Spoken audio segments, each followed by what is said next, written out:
Hey Reddit, I've been wrestling with whether to share this story, but honestly, I have no one else to turn to. I need to let it out. This isn't some revenge fantasy or a neatly wrapped up tale. It's raw, messy, and unfortunately, my reality. Let me start from the beginning. Jessica and I met 14 years ago. She was everything I thought I'd ever want in a partner: kind, driven, and drop-dead gorgeous. For most of our marriage, I thought we had something others envied. We rarely fought, supported each other through tough times, and shared countless moments that felt like they were pulled from a rom-com. But looking back, maybe I was wearing blinders. Maybe I wanted to believe in a version of us that didn't exist anymore. Maybe never did. Over the past few months, things started to feel off. It wasn't anything obvious at first. Little things, like how she'd laugh at her phone more often than she'd laugh at my jokes, or how she'd head out with friends and come back hours later than planned, smelling faintly of cologne that wasn't mine. I told myself I was being paranoid. After all, Jessica was always great at making me feel like I was overthinking things. But one day, everything changed. It started when I was cleaning out the garage. Jessica had gone to the store to pick up a few things for dinner, and I figured I'd make myself useful. That's when I stumbled across a shoebox hidden under a pile of old Christmas decorations.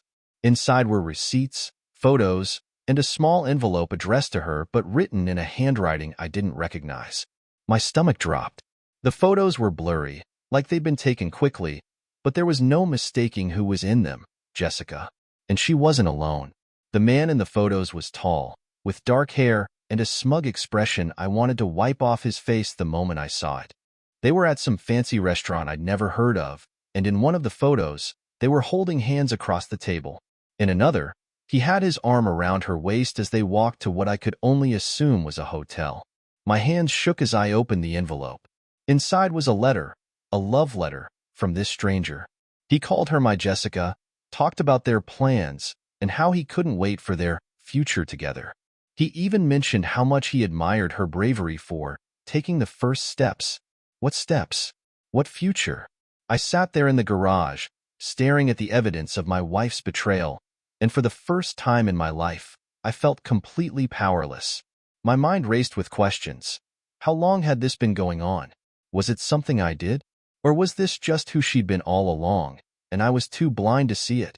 I didn't confront her right away. I wasn't ready. Instead, I started paying closer attention. Over the next few weeks, I noticed the same patterns: nights out, mysterious phone calls, and her constant need to keep her phone glued to her side. I wanted to scream every time she smiled at me like everything was fine, but I kept my cool. I needed proof. I needed to know for sure before I made a move. Then came yesterday, the day that changed everything. Jessica had been acting distant all week, and I knew something was up. So when she told me she'd be home late because she had a work meeting, I didn't buy it. I told her I had a meeting of my own, kissed her goodbye, and waited until she left. Then I grabbed the tracker I'd hidden in her car and followed her. She drove to a cozy little cafe on the other side of town. I parked across the street and watched as she walked in, carrying a small gift bag. I couldn't see who she met up with from where I was, but it didn't matter. I already knew.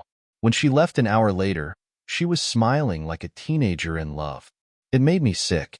That night, I stayed up, staring at the wall, trying to figure out what to do. Then it hit me. If she was going to keep lying, pretending like nothing was wrong, I'd give her a taste of what it felt like to have the rug pulled out from under her. The next morning, I took down the large wedding portrait that hung in our living room. It was her favorite. She always said it reminded her of how happy we were on that day. I replaced it with a blank canvas, leaving the hooks exposed like an empty reminder of what was no longer there. Then, I packed a small bag, left a note on the counter, and walked out. When Jessica came home that evening, carrying flowers, of all things, I was waiting in the car across the street. I watched as she unlocked the door and stepped inside. Even from a distance, I could hear her heels clicking against the hardwood floor. Then it happened. She must have noticed the missing portrait because she froze. I could see her silhouette through the curtains as she walked closer, standing there for what felt like forever. Her hand went up to her mouth, and even though I couldn't see her face, I knew. She realized something was wrong. And this was just the beginning. I stayed outside in my car, heart pounding as I watched Jessica stand frozen in the living room. I could only imagine the thoughts racing through her mind as she stared at the blank wall where our wedding portrait used to hang. A part of me wondered if she even understood the significance of what was missing, but deep down, I knew she did. That picture symbolized everything we had built, or at least, what I thought we had built. A few moments later, I saw her rush toward the kitchen counter. I had left a note there, but it wasn't just any note. It was the first step in unraveling the truth. The note was simple and deliberate. Jessica, I've been doing a lot of thinking lately. There's so much I want to say, but I'm not sure where to begin. So, I left you a little something in the box by the couch. Open it when you're ready to talk. Me. Asterisk, the box I mentioned wasn't just any box. It was a plain, black gift box tied with a crimson ribbon. Inside, I had placed a copy of the photos and the letter I found in the garage, along with the tracker I'd used to follow her. I didn't want to have some screaming match or let her try to gaslight me. I wanted her to see that I knew everything, and there was no way out of it. From my car, I could see her pacing back and forth near the couch. She hesitated before picking up the box. She untied the ribbon with shaky hands, and even from a distance, I saw the exact moment her knees buckled as she pulled out the contents. First, the photos, then the letter, then the tracker. I watched as she stumbled back, clutching her chest like the air had been knocked out of her. My phone buzzed. It was her. Of course, she was calling. I let it ring, and then it rang again, and again. She left voicemail after voicemail, each one more frantic than the last. Please, call me. Let me explain. I don't know where this came from, but it's not what it looks like. Why are you doing this? Just come home, and we can talk. But I wasn't going to give her the satisfaction of a response. Not yet. This time, I was in control, and she was going to sit with the weight of her lies. I waited until the house lights dimmed and she disappeared upstairs. Then I drove to a nearby motel and checked in for the night. It wasn't glamorous, but it gave me space to think. The walls were thin, and the bed smelled faintly of cigarettes, but I didn't care. I spent most of the night listening to her voicemails on repeat, trying to figure out if there was even a shred of sincerity in her words. There wasn't. The next morning, I decided it was time to escalate things. I wasn't going to let her brush this off as some misunderstanding. I wanted answers, and I wanted her to face the reality of what she had done. I texted her a single message. Meet me at the park bench where we had our first date. Noon. Don't be late. I chose that spot intentionally. It was where we had once shared dreams about growing old together, talking for hours about everything and nothing. I wanted her to feel the weight of the betrayal in a place that once meant so much to us. When I arrived, she was already there, sitting on the bench with her head in her hands. She looked up as I approached, her eyes red and puffy from crying. She had brought the black box with her, clutching it like it held the answers to fix everything. Please, she started as soon as I sat down. Let me explain. It's not what you think. Not what I think. I scoffed. You've been lying to me for months. I have the photos, the letter, the tracker. What part of this isn't what I think? She opened her mouth to speak, but no words came out. Instead, she just sat there, tears streaming down her face. For the first time in years, she looked completely powerless. It was a stark contrast to the confident, put-together woman I thought I knew. I want the truth, Jessica, I said, my voice low and steady. All of it. Right here, right now. She hesitated, looking around as if searching for an escape. But there wasn't one. Not this time. Finally, she whispered, it was a mistake. I didn't mean for it to happen. I laughed bitterly. A mistake? Jessica, mistakes don't last for months. Mistakes don't involve secret love letters and hotel rendezvous. So, try again. She flinched at the harshness of my tone, but didn't argue. Instead, she buried her face in her hands and started sobbing. I don't know what to say, she choked out. I don't know how to fix this. That's the thing, Jessica, I said, standing up.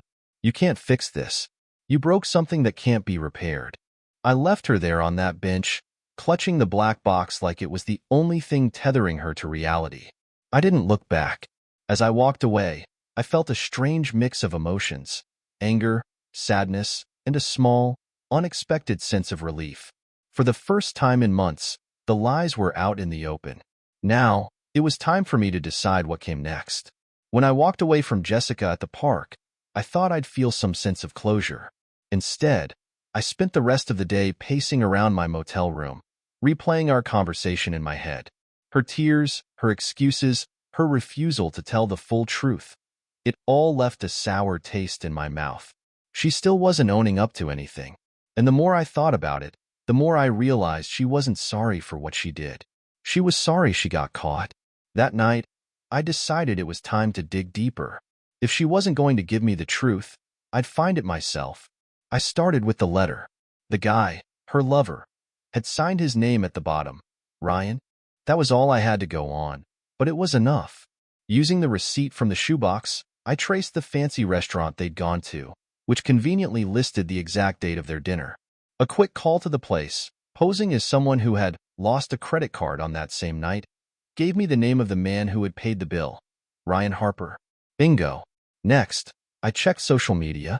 It didn't take long to find him. His profile was public, and he seemed to enjoy flaunting his wealth. Photos of luxury vacations, flashy cars, and expensive dinners filled his feed. And then there were the photos with Jessica. Nothing too incriminating, just group pictures at work functions and team-building retreats. But it was enough to confirm my suspicions. Ryan wasn't just her lover. He was her boss. It all made sense now. The late nights at the office, the sudden work trips, the expensive gifts she couldn't quite explain. She wasn't just cheating on me. She was using our marriage as a cover for her affair with this guy. But here's where things got interesting. I scrolled further down his profile and found a post from 2 weeks ago. It was a picture of him at the same park bench where I'd confronted Jessica, with a caption that read, "Big moves ahead." Feeling unstoppable. The arrogance practically oozed off the screen. My blood boiled. He wasn't just stealing my wife. He was flaunting it like some kind of trophy. The next morning, I called Jessica. She answered on the first ring, her voice shaky but hopeful. "Are you ready to talk?" she asked. "Not yet," I said coldly, "but I have some questions. Tell me about Ryan." There was a long pause on the other end. Finally, she whispered, "How do you know about him?" "I know everything, Jessica. I know he's your boss. I know he's the one you've been sneaking around with. So, don't play dumb. Just tell me how long it's been going on." She sighed, and I could hear her trying to hold back tears. "It started 6 months ago," she admitted. "It wasn't supposed to be anything serious. It just happened." "Stop saying it just happened," I snapped. "You don't accidentally fall into an affair for 6 months. You made a choice, over and over again." "You're right," she said softly. "I made a mistake." There it was again, that word, mistake. Like she was trying to downplay the entire thing. My patience was wearing thin. "Why him?" I asked. "What did he have that I didn't?" She hesitated before answering. "I don't know," she said finally. "He made me feel special, like I was important, like I mattered." Her words cut deeper than I expected. I wanted to yell, to tell her how much she mattered to me, how I had spent years building a life for us, sacrificing my own needs to make her happy. But instead, I just hung up. I couldn't listen to her excuses anymore. That afternoon, I decided to pay Ryan a visit. I wasn't planning on doing anything crazy. I just wanted to look him in the eye and see the man who thought he could steal my wife and get away with it. I drove to his office building, a sleek glass structure in the heart of downtown. I walked into the lobby, pretending to be a delivery man, and asked for his office number. The receptionist, clearly distracted by her phone, pointed me in the right direction without a second glance. When I reached his office, the door was slightly ajar. I could hear him on the phone, his voice smooth and confident. "Yeah, she's in love with me," he was saying. "She just hasn't admitted it yet. Don't worry, I've got everything under control." I pushed the door open, and his face went pale when he saw me standing there. "Can I help you?" he asked, trying to sound composed, but I could see the panic in his eyes. "You must be Ryan," I said, stepping into the room. "I'm Jessica's husband." He blinked, clearly caught off guard. "Look, man, I don't know what you've heard, but—" "Save it," I interrupted. "I know exactly who you are and what you've been doing. I just came here to tell you one thing. You've made a huge mistake." His smug demeanor faltered, and for a moment, I saw fear flicker across his face. But before he could respond, I turned and walked out. I didn't need to hear his excuses. I just wanted him to know that I wasn't some clueless husband he could walk all over. That evening, I went back to the house to pick up a few things. Jessica was waiting for me, her face pale and her eyes red from crying. "Please," she said as I walked through the door. "Don't leave. We can fix this." "Fix what?" I asked. "You didn't just break my trust, Jessica. You destroyed it. And for what? Some guy who thinks you're just another notch on his belt?" She broke down, falling to her knees and sobbing.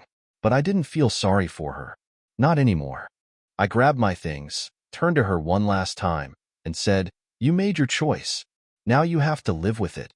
And just like that, I walked out. But something told me this wasn't over.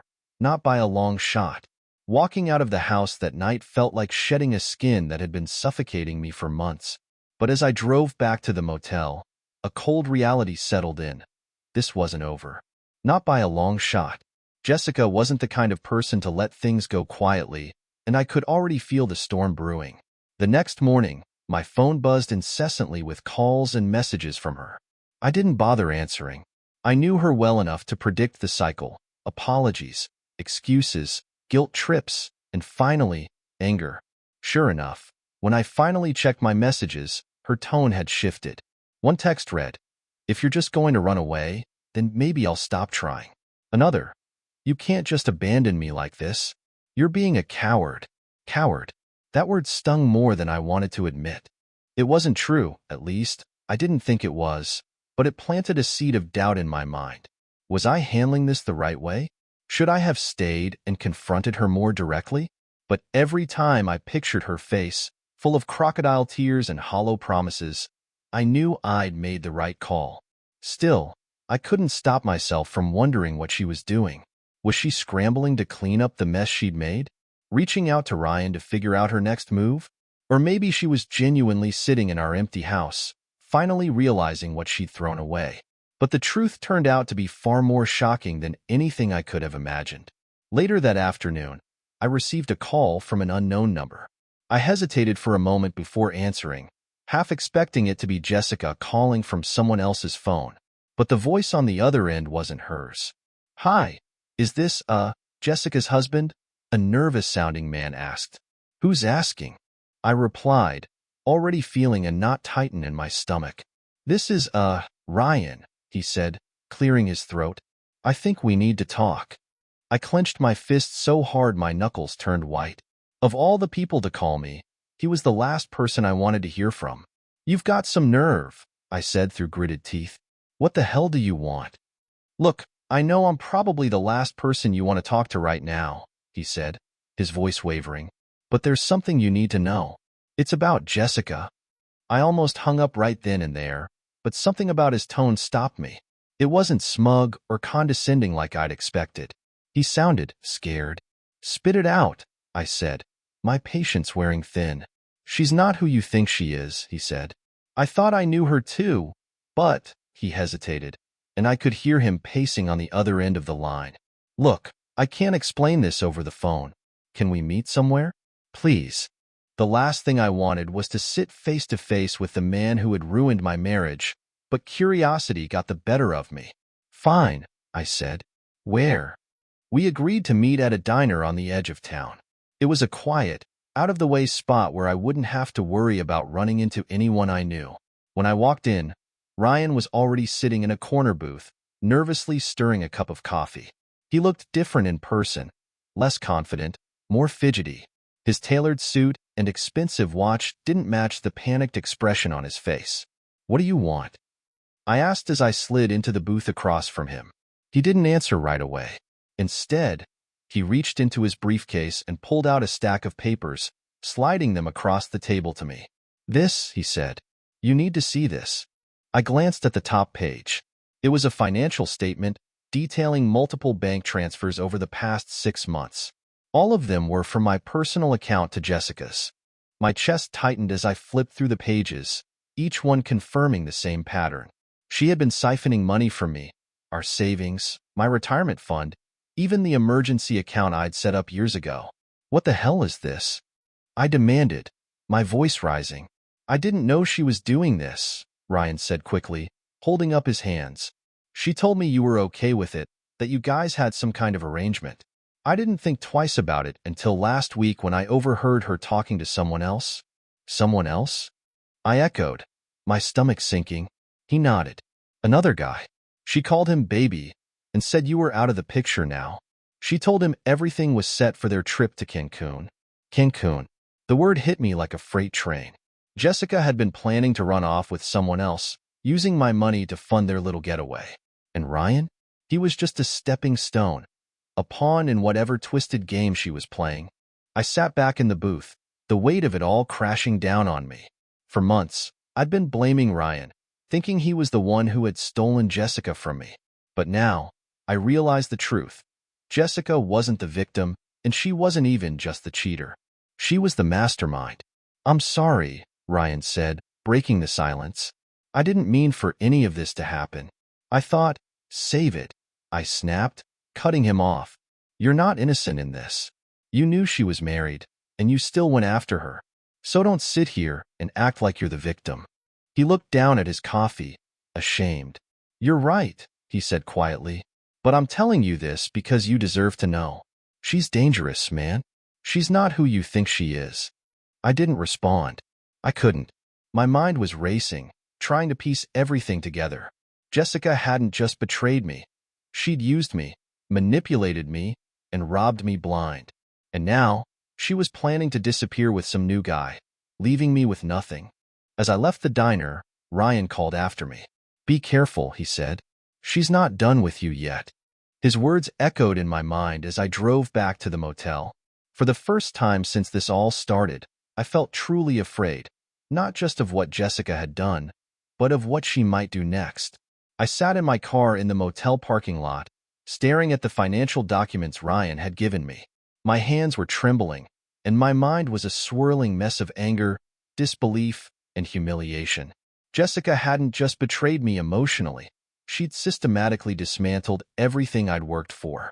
She'd robbed me of my money, my dignity, and any illusion I had left of the life we'd built together.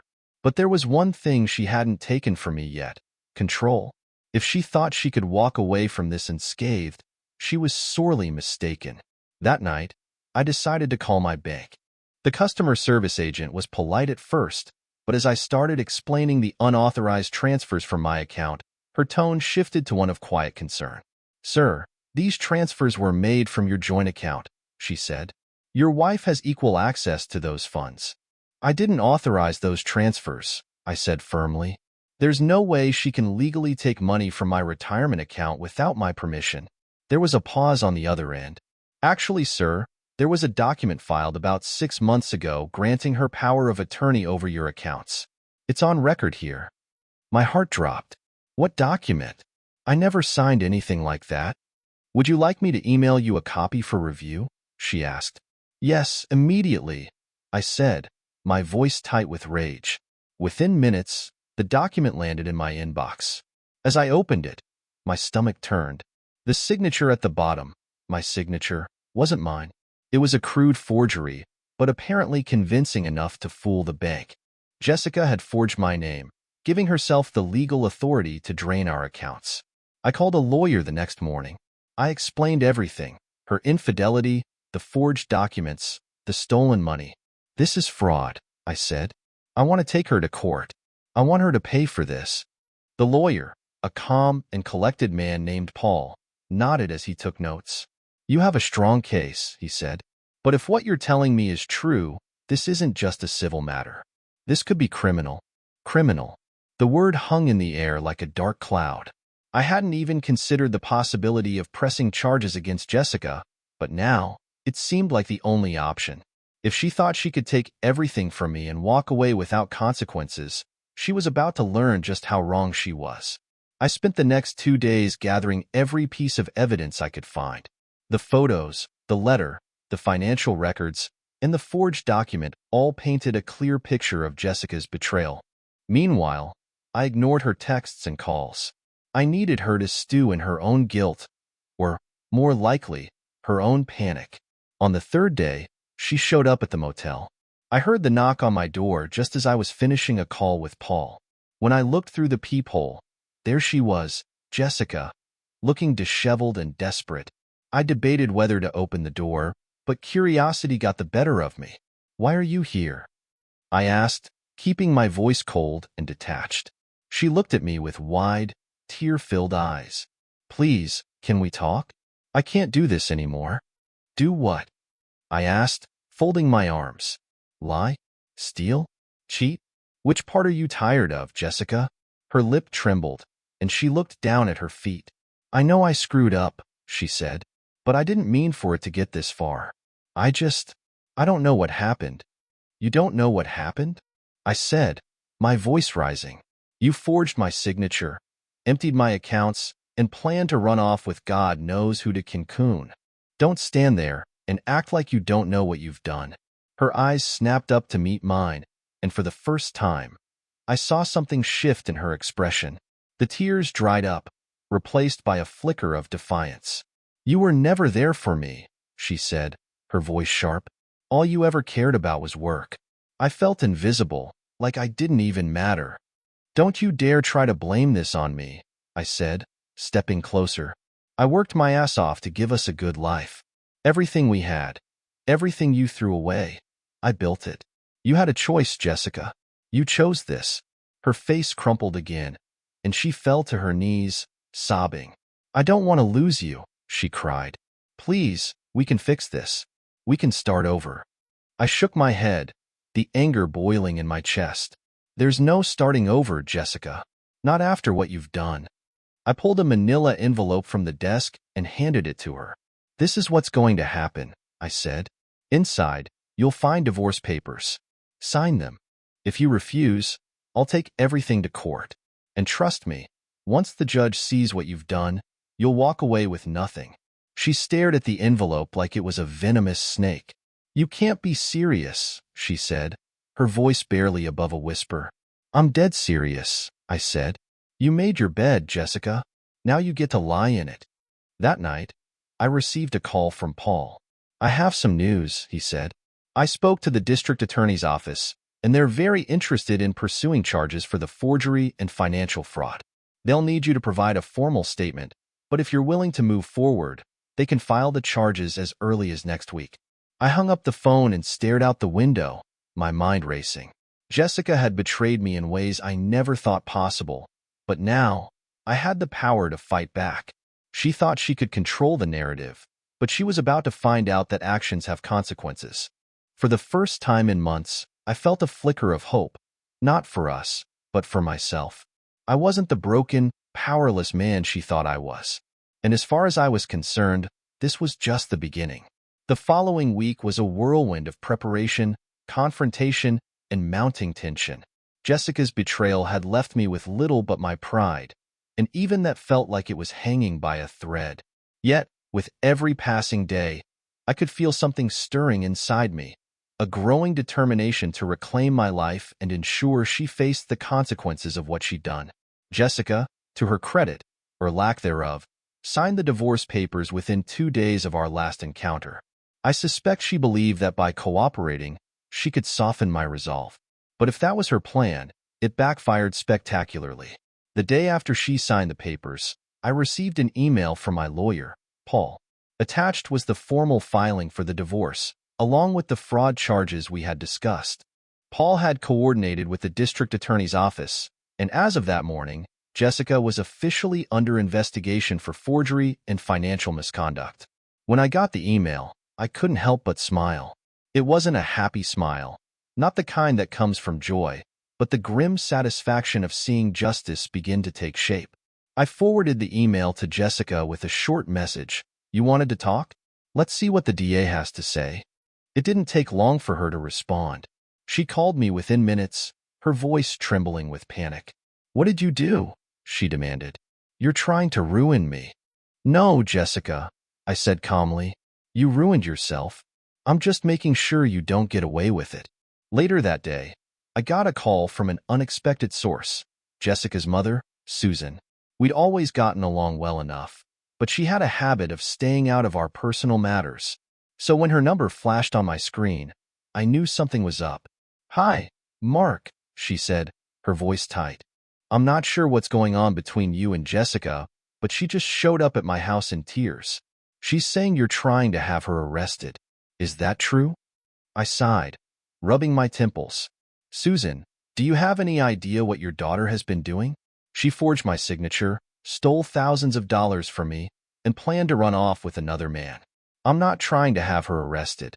I'm making sure she's held accountable for her actions." There was a long pause on the other end of the line.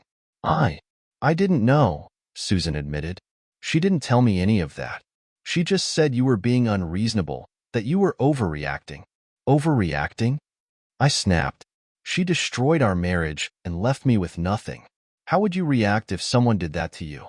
Susan didn't respond right away, but when she did, her tone was softer. "Mark, I'm so sorry. I had no idea. I'll talk to her. Maybe I can get through to her." "Good luck," I said bitterly. "You'll need it." The next few days were quiet, or so I thought. Jessica had gone radio silent, and for a brief moment, I allowed myself to believe that she had finally accepted the reality of her situation. But that illusion was shattered when I received a knock on my motel door late one evening. When I opened it, I was met by two police officers. "Are you Mark Anderson?" one of them asked. "Yes," I replied, my stomach sinking. "What's this about?" "We're here to serve you with a restraining order," the officer said, handing me a stack of papers. "Your wife, Jessica Anderson, has filed a complaint alleging harassment and threats." I stared at the papers, my mind reeling. "What? That's ridiculous. I haven't even spoken to her since." "We're not here to debate the merits of the complaint," the officer interrupted. "This is just a temporary order. You'll have the opportunity to contest it in court." As they walked away, I stood in the doorway, clutching the papers in disbelief. This was her next move, trying to paint herself as the victim and me as the aggressor. It was a desperate, pathetic attempt to regain control, but it still stung. After everything she had done, she was now trying to make me out to be the bad guy. The next morning, I called Paul and explained the situation. He assured me that the restraining order was likely a tactic to complicate the divorce proceedings and wouldn't hold up in court. "We'll fight it," he said confidently. "Just stick to the facts and keep your head down. Don't give her anything to use against you." Despite his reassurances, I couldn't shake the feeling that this was just the beginning of her schemes. Jessica had always been manipulative, but now she was playing a dangerous game, one that could backfire spectacularly. And then, just when I thought things couldn't get worse, I received another call. This time, it was from one of Jessica's coworkers. "Mark, I don't know if I should be calling you, but I thought you should know what's going on," the woman said, her voice low and hesitant. "Jessica's been telling people at the office that you've been stalking her, that you're dangerous." I felt like the ground was falling out from under me.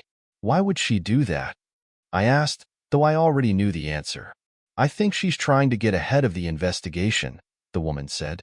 "Word's been spreading about the fraud charges, and people are starting to ask questions. She's panicking."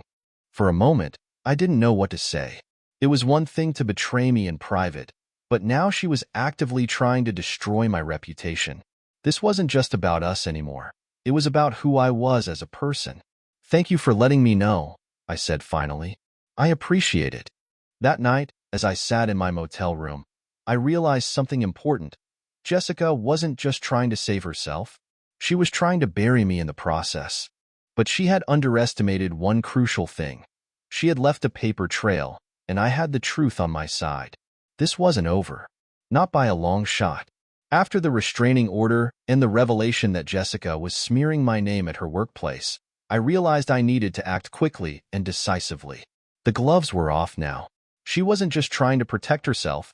She was actively destroying my reputation, and I wasn't going to let it slide. My lawyer, Paul, and I strategized our next moves. The restraining order hearing was scheduled in a week, and in the meantime, he advised me to stay calm and gather evidence that contradicted her claims. The good news? Jessica's recklessness had left plenty of breadcrumbs. First, I requested phone records, emails, and text exchanges through legal channels to prove I hadn't harassed or threatened her. Paul also suggested subpoenaing her workplace for any complaints she'd filed against me, knowing full well there wouldn't be any legitimate documentation to back her lies. Every step brought me closer to dismantling the house of cards she'd built. A few days later, I received an unexpected text from the same coworker who had tipped me off earlier. It read, "You're not going to believe this, but Jessica just called out sick after an argument with Ryan. She's losing it. You need to hear this." Attached to the message was an audio recording. With shaking hands, I played it. The recording was muffled, but clear enough to make out Ryan's voice, sharp with anger. "Do you have any idea what you've done?" Ryan hissed. "You told me you had everything under control, Jessica. Now I'm being dragged into your mess because of your lies." Jessica's reply was a mix of desperation and venom. "I didn't lie to you, Ryan. I told you I needed time. Mark's trying to ruin me. You don't understand. He's dangerous." Ryan laughed bitterly. "Dangerous? The guy hasn't done a damn thing to you except catch you cheating. I'm starting to think you're the dangerous one here." I paused the recording, my mind racing. This was the break I needed. Not only did this expose her lies about me being a threat, but it also revealed cracks in her relationship with Ryan. She wasn't just losing control. She was unraveling completely. At the hearing a few days later, Jessica showed up with her usual bravado, but I could see the cracks in her armor.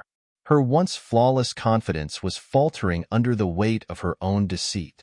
I presented the evidence we'd gathered, my clean phone records, the lack of complaints at her workplace, and the audio recording of her argument with Ryan. When the judge played the recording, Jessica's face turned ashen. She tried to interject, but the judge silenced her with a glare. "Mrs. Anderson," the judge said sternly, "it's clear from this evidence that your claims against your husband are baseless. Not only is this restraining order denied, but I'm also forwarding this case for review regarding potential perjury charges." Jessica looked like she might faint. For the first time, I felt a flicker of satisfaction, not revenge, but justice. She'd played dirty, and it had backfired spectacularly. After the hearing, I walked out of the courtroom feeling lighter than I had in months. But deep down, I knew Jessica wasn't done. The storm wasn't over yet. It was just gathering strength. The courtroom victory was a pivotal moment, but I knew Jessica wouldn't go down quietly. For the next few days, I stayed on high alert. Every text, every email, every interaction felt like it could be her next move. I was exhausted, but I wasn't about to let my guard down. 2 days after the hearing, I got a call from Paul. His voice was calm, but there was an edge to it. "Mark, something new has come up. The DA's office just received an anonymous tip about Jessica's activities. It seems she's been moving money into an offshore account." My heart sank. "Offshore? Are you serious?" "Very," he replied. "This changes everything. If she's been hiding assets, the financial fraud case against her just got a whole lot stronger. But there's something else. The tip came with documents." "Documents?" I asked, confused. "Yes," Paul said. "They're records showing she's been withdrawing money not only from your accounts, but also from her employer, Ryan's company." I nearly dropped my phone. She's been stealing from him too? Apparently. And from the looks of it, Ryan didn't know until now. This might explain why he's been distancing himself from her. That same evening, I got another unexpected call, this time from Ryan himself. I debated whether to pick up, but curiosity got the better of me. "What do you want?" I asked flatly. "Look, I know I'm the last person you want to hear from," he started, his tone uncharacteristically nervous. "But we need to talk. Jessica's gone off the rails." "What do you mean?" I asked, trying to keep my composure.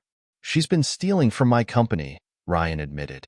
"Tens of thousands of dollars. I just found out, and I've already reported it to the authorities. She's about to have a lot more to worry about than just you." For a moment, I was speechless. This wasn't just about me anymore. Jessica's actions had spiraled out of control, leaving chaos in their wake. "So why are you calling me?" I finally asked. "Because she's blaming you," Ryan said bluntly.